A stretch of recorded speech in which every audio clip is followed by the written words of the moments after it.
Oh, look out now. It's the Bourbon and Banter podcast, the most honest podcast in all of bourbon. That's right, folks. We got everything you need right here to drink curious. So sit back, grab a pour, and check your feelings at the door, because we're here to lay it down for you as only Bourbon and Banter can. This special episode was captured on site at Breckenridge Distillery, where Pops took time out of researching the best cake donuts in Colorado to talk with distillery founder Bryan Nolt. Here's an inside look at one of the craft distillers doing some great things in American whiskey. Here we go. All right, so really happy here today. We got Bryan Nolt from Breckenridge Distillery here today. Steve and I came out to do a barrel pick and learn a little bit more about the distillery. I've been a fan for years, but really glad to sit down with him and talk about how his love for Scotch led us to creating one of the predominant distilleries out in Denver, and also one of the leading distilleries in the independent distillery movement. So, Bryan, thank you so much for sitting down and taking some time to chat with me today. Happy to be here, Pops. So, for those who are still fairly new to the Breckenridge brand, can you just give us a kind of a condensed version of how the hell did you start on this journey? Yeah, I was, long story short, the year was 2003. I moved out to Colorado as a doctor who had just finished training, and about the last decade before that, I was working 100 to 120 hours every week. If you were lucky, you got one day off per year.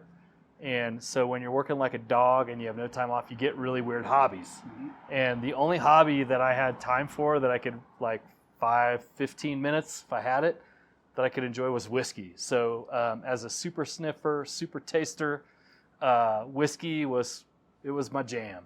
And it turned into an obsession, really. So then I moved up to Colorado, and now I was in private practice and still working crazy hours, but not as bad. And now I had some disposable income. So my hobby got the best of me, and I became just a crazy whiskey collector. So mostly focused on Scotch. Spent a lot of time in my free time going to Scotland, independent bottlers, finding crazy old bottles of Scotch from distilleries that had been shut down in the 80s when the last bubble burst. And a lot of them got bulldozed to the ground. And these whiskeys were just incredible because now they were 30, 40 years old. So I became this crazy collector, and it was really kind of that simple. The other thing I liked was fly fishing. And so if I had a little more time, I was doing that. And one day I had just gotten back from Scotland. I had a weekend off. I was here in Breckenridge and fly fishing up a place called Mohawk Lakes above Breck with a buddy of mine who's a ER doc in Vail, and we were just below the Continental Divide. And usually the fishing's pretty tough up there, but for whatever reason, this was a great day. We caught a ton of fish. As we're standing in the water fishing all day, my buddy was complaining about how awful medicine was and how unappreciated he felt, and on and on. And I was like, oh, well, I just got back from Scotland, and I drank Scotch here, and I drank whiskey with the Coopers here and made barrels for 4 hours, and on and on. And as I was standing in the water and beginning to hike down, it dawned on me. I was like, oh my God, epiphany. I'm working my tail off, and one day I'm just going to die, and my kids are going to get my pension. And that'll be my life story. Right. But damn, I love whiskey, and I wonder if you could take this incredible water and turn it into whiskey and make the kind of whiskey that I wanted to drink. And on the hike down, that's all I thought about. So I got down and had a lot to learn about trying to figure out how to do this. At that point in time, people didn't know what a distillery was. Mm-hmm. So that's where the idea came from. And so I did a lot of research, took distilling courses, figured out, I can do this. And I got together with some family and friends and said, hey, you guys, you want to put up some money for this distillery? And they're like, so you're making beer? And I'm like, no, it's a distillery. I'm making whiskey. And they're like, I don't know what you're saying. So that's kind of how it all got started. Okay. So in the end, I had this crazy idea. It was really my salvation in life, and I put up almost all the money myself and got going and brought in some friends and family with a little bit of money, and just I wanted to make the whiskey we wanted to drink, or that I wanted to drink, and in Colorado the laws were good, so I was just going to sell bottles out the door and try to cash flow. And that was it. That's all I ever wanted. So my understanding is, obviously, since you were such a big Scotch drinker, you originally wanted to make single malt. And then you kind of got clued in that the process and the time to make the sort of single malt you would really want to drink was a little bit longer. So you guys kind of got into bourbon as a way to cash flow. And then suddenly you start winning awards. Yeah, that's kind of true. So I just wanted to make malt whiskey because that's what I love. And so that's what we started making. And, I think part of what makes malt whiskey so unique is the amount of time it takes for it to age. And I'd sort of built that in. So we were good. I was just going to make the Dark Arts, which is our flagship Ferrari monster truck whiskey, as we call it, with the dragon on the bottle. You got to know what's hitting you. And, $300 a bottle, always allocated, sold out, Colt whiskey. That turned out to be everything I wanted. But Jordan By, our master distiller at the time, said, "Hey man, we should start making some bourbon." And I'm like, "Well, I like bourbon, but I'm just kind of making malt whiskey. We only have so much. There's only so many hours in the day." And he kept pushing, and he's like, "Well, you like rye whiskey?" I'm like, "Oh, I love rye whiskey." He's like, "Let's make a high rye bourbon." So we started making a high rye bourbon, 38% rye, which is the highest of any bourbon I know of, and laying it down. And the nice thing with bourbon is it ages up pretty quick relative to malt whiskey. Malt whiskey, it's like you lay it down and eventually it's ready. Bourbon's very different because there are these peaks and troughs. You can release a young bourbon that's just incredible, and then it kind of like goes like boring for a while, and then it hits another peak, and so there's like these peaks and troughs. And I mean, quite honestly, you can release a bourbon 2.5, 3 years old that can be pretty damn good if you do it right. Not to say it won't get better with age. It may or may not. But anyway, that's what we did. And so it was honestly Jordan talked me into it. And then so we started making bourbon. We released this young bourbon, and it was just damn good. And we knew we had something there. And so I asked Jordan, this was 2011, I think. I said, "Hey, man, what's like the hardest whiskey competition out there? I just want to see where we stand." I was like super naive on how this worked. But he's like, IWSC in UK, they give out 3 gold medals per year in the category. We won't get one. I mean, this bourbon's good, but blah, blah, blah. So I'm like, "Oh, let's send a bottle. We have to send 2. We did, and we won. We got 1 of 3. And so that sort of put us on the map. And really after that point, we figured out that we had something amazing. And, we start, putting in competitions and getting 96 points, and Pappy 23 got 95. And we were always consistently at the top. And it just took off. Took off. So it wasn't my plan. This was like my salvation. Like I had romantic notions of, I was still working my ass off in medicine, but, having a weekend or whatever, I would join my knowledgeable team who'd been working hard throughout the week, and we'd put on a pot of coffee and make whiskey. And that's really all I wanted. Okay. And, and then we were just a victim of our own success. So clearly took a trajectory you weren't expecting. I mean, obviously bourbon is what you're best known for. I mean, you're still making the malt stuff and some really tasty stuff. I was sharing with Davis last night when we took the tour. She brought out some of the Dark Arts for us to try. And I remember getting a bottle of this early on. It could have been batch 1. I don't know. Oh, wow. And I enjoyed it, but it still tasted young. And then the stuff she gave me last night, I was like, "Oh shit!" I was like, "This is 10 years old. Can I swap my bottle?"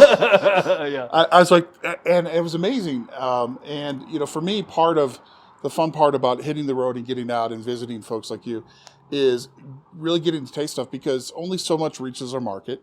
And you guys have always been a great partner with us, sending samples and whatnot, so I get to try it. But for me, I like getting the nitty gritty. So here now, I've tried a product I tried, which was promising. Now I've tried it so much older. And I'm like, holy shit, I want to tell everybody about this. And that's what's exciting. So for you, obviously, it's been over a decade now, right? Yep. And you, obviously, the bourbon has become the juggernaut. And today we picked a single barrel, which is 100% your distillate. I think it's a 7-year-old barrel. Fantastic. I think everyone's going to really enjoy it. obviously a lot of the bourbon you produce, the bulk of the bourbon you're still doing is still a combination of sourced in your own stuff, and capacity is what it is, which I always appreciate, just people being transparent. And once again, it comes down to the liquid. So as you look to the next chapter, right? So now obviously you've been bought by a company out of Canada, and you start looking about the future.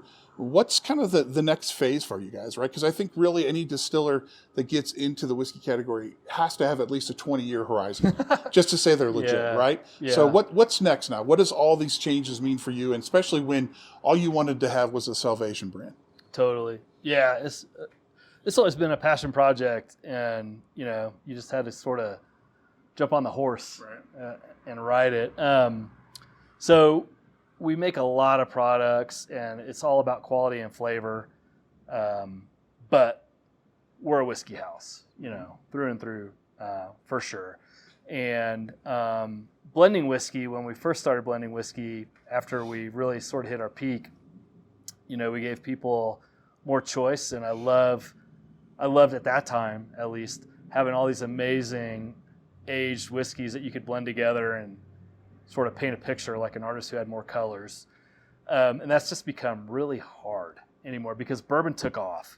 And now it's really hard to blend whiskeys. You can't really get incredibly aged whiskeys. You can't blend Stitzel Weller into your blend anymore.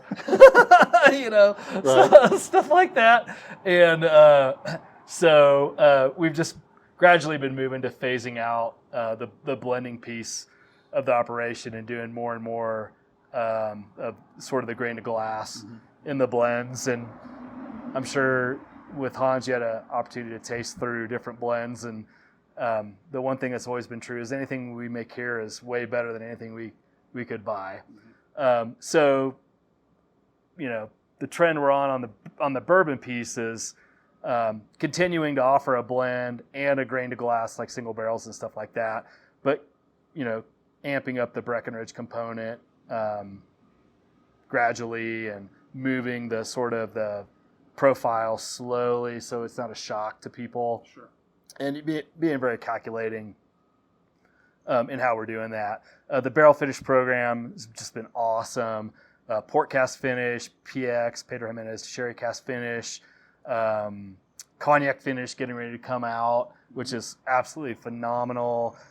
We've done, Chateau Yquem Sauterne and a whole bunch of other Alsatian varietal and other wine barrel finishes.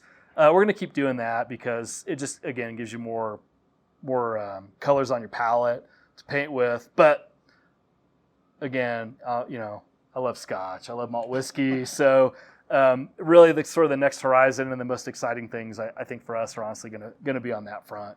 So the dark arts, as we sort of talked about earlier, this big specialty malt whiskey, it's massive, massive, enormous whiskey. There's a dragon on the bottle. So it's getting ready to hit you, all these specialty malts. We've been very patient, making it every day, letting it mature. And now we're sort of opening up the stable, and we're going to have a bunch of halo products there will be dark arts and different versions of dark arts, and dark arts blended with Scotch and a peated version of dark arts. And it's the American malt whiskey or American single malt category, which, as of just a couple days ago, the TTB finally announced after we've been beating them for like 5 or 6 years that they're cool with it. So now I think in September, it's going to be official somewhere around that time. And so I'm excited about the bourbon growing up and being more grain to glass because it's better. The stuff here is just incredible. The water source just gives you the mouthfeel and finish that you don't get with any other water. And all the single malts coming. Okay. So in talking to Hans earlier today, and we talked about capacity, and he said with the current column still that you guys have, a good year would be 2,000 barrels or so. And he wants to shoot a little higher, but being what it is, and he goes, and obviously then the next threshold is if you add more shifts, right? So if you start distilling 24/7, you go above that. Yeah. So, do you think, you guys are set with facility for the next 5 to 10 years, or do you think in 10 years you'll be expanding? I mean, and I know that's a very forward thinking, but when you just think about the trajectory of those, because once again, you got a parent company now, right? You got Tilray in the mix, and what they want to do and what they're looking at the landscape, they got their hands on a lot of things. I mean, or do you think you'll always be kind of fixed to this geographic footprint and keep what you're doing within what you can do? Yeah, good question. I mean, I think at the rate we're growing, we'll outgrow this place here, before too long. Mm-hmm. And there's choke points in the system. Right now, the choke point, honestly, is bottling. So we're actually emptying out our barrel warehouse, and we're moving bottling to our barrel warehouse, which is 8,000 square foot. And a new bottling line shows up in January. So we'll see how that goes. And next step for us is enlarging our Denver warehouse, which is 20,000 square feet now. We need to get up to about 100,000 square feet to store barrels. So in the next 3 to 4 years, that's the main task, getting that all accomplished, and it'll take every minute of that. And then we're going to hit this point in time where we're going to need another facility, and it's going to have to be a state-of-the-art kind of thing, because really the biggest issue we have, there's two. There's space, obviously, up here, because this is like San Francisco kind of real estate prices, which is tough, but also stillage, getting rid of stillage. We're a headwaters area. We take our treatment of stillage very seriously, and making sure we're doing it the best way possible. Sure. And about 3 years from now, probably I'll have to figure out what we're doing there. But yeah, we'll need another facility. It'll probably be pretty close by. And the good news is that you can recreate your water if you know what you're doing. So the water is just so critical here, and we would want to make sure that we're staying true to that. But if you analyze your water, you can recreate it. I don't like forcing a square peg through a round hole or whatever. Right. So I think the natural way is always the best way and the easiest way, and uses less energy. But you can sort of tweak your water a little bit, and we can recreate this water. And the closer we are, the easier it is to do that. You add, just for pH and minerality and different components. So if we were to do another facility, we would do that, because the water here, it is the secret. We have a commitment to quality, so anything with our label on it is going to be fantastic. But the water just gives you such an incredible advantage. It's really about the mouthfeel and the finish. The water here is so hard. It's really hard, but it has no iron and no sulfur. And so what's left over is salts. And so think of salts as flavor enhancers. You make a product, and for us, your product is proof.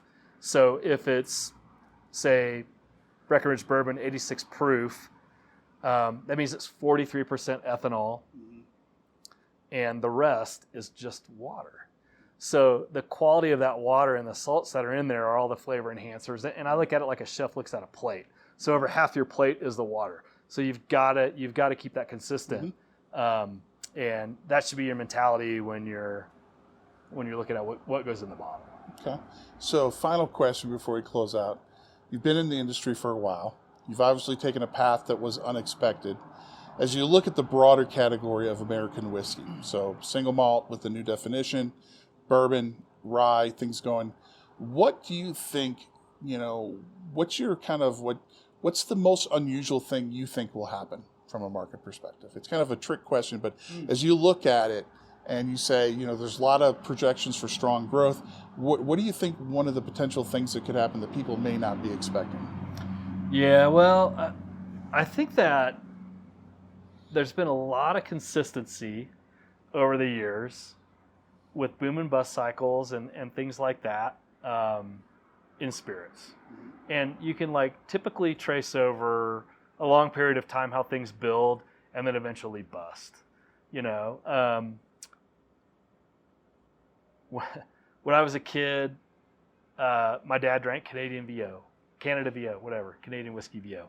And that was the only thing he drank. He was brand loyal. And if you look at the beers at that time, it was all, Pilsners and lagers. And then the craft beer revolution happened. It happened like that. And everyone tried to jump on it from a strategic standpoint. And when I started in this business, they couldn't give bourbon away. It had been that category had been dead for a long time. And then it took off like crazy. And so there have been these boom and bust cycles. And COVID like really changed how that cycle works. And all of a sudden, hard seltzers and the malt-based beer seltzers just went absolutely apeshit. Right. And they were crazy successful, so successful that, Jim Cook had to keep changing guidance with Truly and Sam Adams, from the upside, and then all of a sudden it crashed, and now people are going back to light beers, and now they're giving guidance, on the negative side, and it really opened my eyes because I think you don't really know what's next, and I look at things from like a long runway, and when I analyze stuff, and I'm like, gin took off in Western Europe and it became a really big category, and maybe it stays coming in America, and then, not really. And then, oh my God, like these really old aged rums, the 20, 30-year-old rums are so good. This is like, God, this category, the category is going to take off. And no, and then like, oh, fuck, Amaro's hot. All the bartenders, it's Amaro, 5 years ago. And no. I think you can't predict what's going to happen. So it sounds like that your prediction is that I'm not about to tell you what's going to happen because there's so much flux. Man, I wish I knew. If I knew, I would tell you. But the American malt whiskey category, I think, has huge potential. Mm-hmm. So American single malt is now going to be defined here this fall. But the question is, who's going to drink it, right? So if you look at just single malt Scotch, one of my favorite things to drink, but the market share is really still pretty tiny in the world and in the U.S. The volumes are really small compared to everything else. Mm-hmm. Could it all of a sudden take off? It might, but if it does, it's only going to be because people in their mid-20s to mid-30s decided that's what they were going to drink. So I would look to them. Yeah, and that's a question I've been asking. We asked it yesterday when we were in Denver. We asked it to Hans today. Asked it to Jesse. And this thing is, we're really excited to see the standard come out for American single malt. But the question is, where does the drinkership, right? The whiskey geeks like ourselves, right, are going to drink it, right? Because we like to explore. Yeah. But a lot of the hardcore Scotch guys probably aren't going to want to touch it. Because it's not Scotch. The bourbon people aren't going to want to touch it. So this is going to be an interesting test case because we need to define it, bare minimum, right? It needs to be defined because it is this unique thing. And now we got to see. And when you add in the fact that age is important, more so than with bourbon. Yeah. So we're looking at, quite frankly, is we can't answer that American single malt question for, to be fair, 20 years? Yeah, maybe. At least a decade. There's going to be a lot of like really young American single malt that's out there, and people are going to be like, well, there's two trajectories. One is people are like, ugh, this is really angular, the oak, it's young oak. No, I don't like it. Right. Or it could be like California Chardonnay was, where the style is known for being over oaked and aggressively angular oak.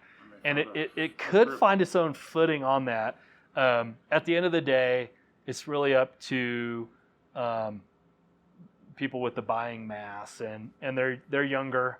Right. They're the ones that are going to decide. But thinking about it, I haven't thought about this for a while, but I will make a prediction. Okay. Here we go. Drum roll. So, one thing that I think everyone appreciates is that 80s nostalgia is coming back, big time. Stranger Things and all this has power, and it seems like the path of least resistance that this permeates into drinking culture. So think about what was exciting in the 80s from a drinking perspective, and that may be what happens. I think it's already started a little bit on the beer side. So you see people moving away from the hard seltzers and all those things, and they're kind of getting back into light beer. That category is getting definitely a the bump. 80s. Yeah. Yep. So perhaps we're going to see things like I don't know. It could be like a vodka shot culture. Could be a lot of like God forbid. Sex on the Beach, Purple Hooters, Buttery Nipples. I don't know, but it would make sense. I'm voting for the Flaming Dr. Peppers myself. Sign me up for that one. Yeah, right? I mean, that's kind of fun.